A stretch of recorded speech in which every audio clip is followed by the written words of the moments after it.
Connais-tu la notion d'authenticité? Je suis sûr que oui, tu as sûrement entendu parler d'authenticité. Mais alors, c'est quoi vraiment être authentique? Parce qu'on entend parler de tout et n'importe quoi sur ce sujet-là. Et aujourd'hui, j'ai vraiment envie de te partager ce que c'est pour moi la vraie authenticité. Alors justement, découvrons dans cette vidéo, c'est quoi être authentique et surtout, comment y accéder. Alors bonjour à toi, je m'appelle Patrice de Feeling Coaching, coach révélateur d'authenticité. Et je permets aujourd'hui à mes clients de prendre leur place et de l'assumer dans leur différence en se révélant dans leur authenticité parce que je crois qu'il n'y a rien de plus important que d'être capable d'exprimer ses émotions avec justesse. Alors aujourd'hui, tu as l'impression de ne pas être authentique, de ne pas arriver à être authentique comme tu le voudrais. Tu as peut-être l'impression d'être dans une cage où tu sens bien que tu pourrais y aller, mais tu n'y arrives pas parce que tes croyances, parce que l'aspect social, bref, tu as l'impression qu'on t'empêche d'être toi-même. Ou peut-être qu'au contraire, tu as l'impression d'être authentique parce que tu dis tout le temps ce que tu penses. Tu agis tout le temps comme tu le veux, et donc tu as l'impression d'être authentique.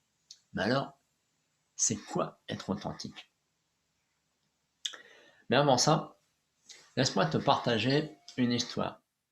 Cette histoire, c'est la mienne, et je voudrais te partager justement ma découverte de l'authenticité. Alors, pendant plus de 30 ans, j'étais coupé de mes émotions, suite à des moqueries, des rejets que j'ai eus dans mon adolescence. Et je me suis coupé complètement de mes émotions pendant plus de 30 ans. La difficulté, ça m'a aidé, mais la difficulté après, c'est que lorsque tu as des discussions où on partage des choses avec émotion, moi, je ne pouvais pas montrer mes émotions, à part la joie, parce que blaguer, ça c'était un peu mon territoire favori, mais être ému, être surpris, être triste, tout ça, c'était impossible pour moi. Alors, comment faire dans ces cas-là pour aller vers les femmes? Ça, c'était bien compliqué. Et avec ma femme, on est maintenant mariés depuis bientôt 22 ans, si je ne me trompe pas, et on se connaît depuis plus que ça. Et elle est plutôt hypersensible, donc elle est l'opposé de moi. En fait, c'est grâce à elle que j'ai découvert cette notion d'émotion et d'authenticité. Parce que elle en avait marre de m'offrir des cadeaux et que moi, la seule chose que je puisse lui dire, c'était ouais, c'est sympa. Même si au fond de moi, c'était ouais. J'étais incapable de montrer ça parce que c'était dévoiler un peu de moi-même. C'était trop personnel pour le montrer. Et donc, à force elle de me montrer comment inconsciemment, comment elle réagissait dans ses émotions, elle ça partait tout de suite en live. Moi j'étais un peu effrayé au départ et puis un peu admiratif parce que moi c'était le contraire. Et à force de discuter avec elle, d'échanger avec elle, je me suis ouvert à ça. C'était les portes d'entrée à un monde fabuleux, que je trouve aujourd'hui fabuleux et si effrayant à l'époque. Ce monde de pouvoir ressentir les choses, de pouvoir, tu sais, avoir les poils qui se dressent. Parce que moi, avant, je ne connaissais même pas ça. C'était très compliqué pour moi d'avoir des frissons, de sentir, tu sais, écouter une musique qui te fait frissonner, de voir un film qui te fait pleurer. Ça, c'était no way pour moi. Et grâce à elle, en fait, j'ai pu entrer dans ce monde de l'émotion. J'ai pu découvrir cette puissance d'être dans l'émotion et d'aller beaucoup plus loin après avec des coachs où j'ai voulu aller sur ce terrain de l'émotion, plus encore là-dedans et pour en faire mon activité principale en termes de coach. C'est justement l'art de pouvoir exprimer ses émotions, l'art de pouvoir dire comment tu te sens. Et ça, c'était une révélation pour moi. Alors, revenons justement à l'authenticité. L'authenticité, c'est quoi en fait? Alors pour moi, être authentique, ce n'est surtout pas dire tout le temps ce qu'on pense dans tous les sens. Parce que oui, il y a beaucoup de monde qui dit tout ce qu'il pense, surtout sur les réseaux sociaux. Ça part dans tous les sens, ça va dans des engueulades, des insultes, des conflits, dans tous les sens. Et ça, pour moi, dire ce qu'on pense, ce n'est pas être authentique. Parce qu'on est là-haut, on est dans sa tête, on est dans la réaction primaire. Non, pour moi, être authentique, c'est dire ce que tu as sur le cœur, dans le cœur, avec émotion, avec authenticité, mais surtout avec bienveillance et respect pour soi et pour l'autre. C'est pouvoir être en capacité d'exprimer ce qui est là pour toi. Donc pas dans la tête, mais dans ton corps et dans ton cœur. C'est ça être authentique pour moi. Et c'est surtout extrêmement important dans les relations, surtout celles qui sont importantes et vitales pour toi, comme les membres de ta famille, tes meilleurs amis, peut-être des collègues très importants pour toi, des mentors. Et ça serait pas merveilleux que tu puisses leur partager ce que tu ressens au fond de toi? Surtout dans la famille où on peut dire tout et n'importe quoi, on peut être blessé par la parole de quelqu'un ou une action de quelqu'un. Est-ce que tu penses que ta vie changerait si tu étais en capacité de lui dire: hey, tu sais, ce que tu m'as dit là, bah, ça m'a blessé. Et ça, crois-moi, ça change tout.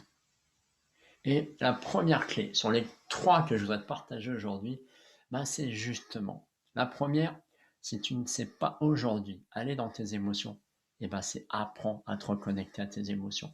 Va vivre tes émotions. Quand elles sont là, qu'est-ce qu'elles te disent, qu'est-ce qu'elles t'apprennent. Et déjà, c'est quoi les émotions? C'est à quel moment que tu les ressens? Dans quel moment tu es triste? Dans quel moment tu es joyeux? Et ça, c'est vital. Je te le rappelle, je l'ai déjà partagé plein de fois, les émotions font partie de notre GPS intérieur. Donc si tu ne sais pas, comme moi, aller dans tes émotions, comment tu vas savoir ce qui te fait vibrer ou pas? Tu vas peut-être le deviner, mais moi je te le dis, aujourd'hui, quand il y a quelque chose qui ne me fait pas vibrer dans mon business, j'y vais pas. Sauf si c'est une obligation, mais quand j'ai des choix à faire pour aller dans un sens ou dans l'autre, si ça me fait pas vibrer, j'y vais pas. Et avant, je faisais que des erreurs parce que je ne sentais rien. Donc, apprends à aller, à te reconnecter à tes émotions. Apprends à vivre de l'intérieur.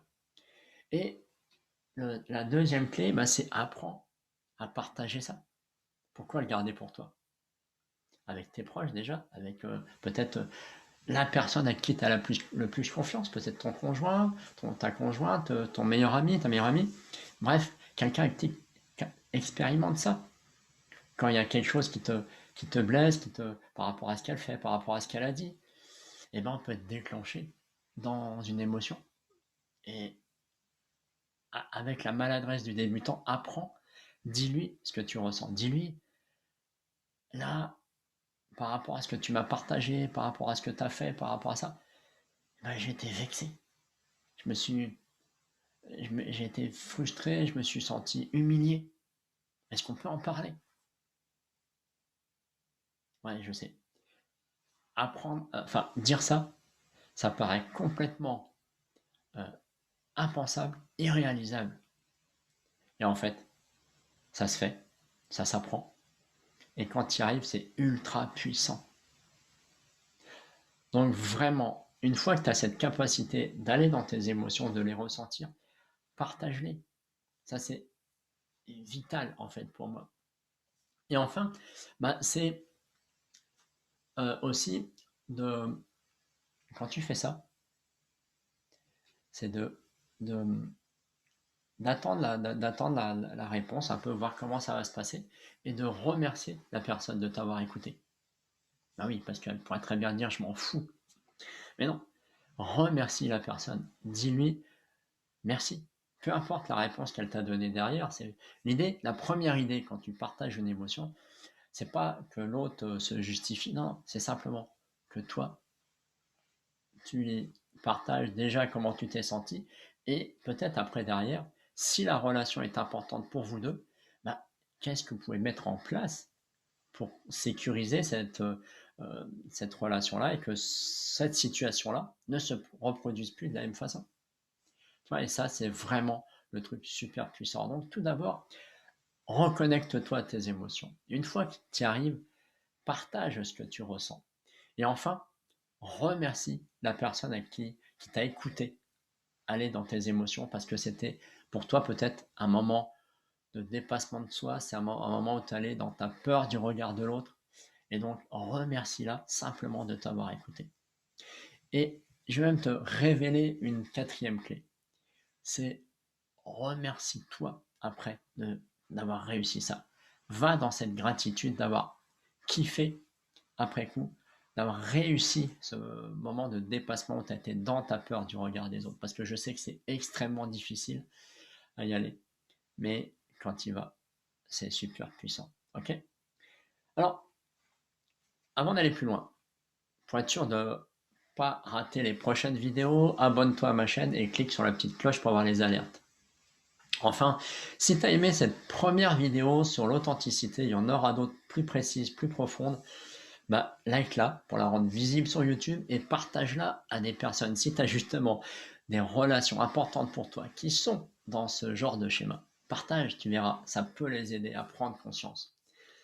Alors aujourd'hui, bah, je dirais, si toi, tu veux aller plus loin, si tu veux vraiment aller à la découverte de toi, te révéler dans ta différence telle que tu es aujourd'hui, pour te révéler dans ton authenticité, eh ben, prends rendez-vous avec, réserve une session d'éclairage avec moi. Ensemble, on fera la situation, on fera le bilan de ta situation actuelle et on identifiera un plan d'action que tu pourras mettre en place par la suite. Et avec moi, si tu veux aller encore plus vite. Ok? Donc, découvre le lien dans la description de cette vidéo. Sur ce, je te dis à bientôt.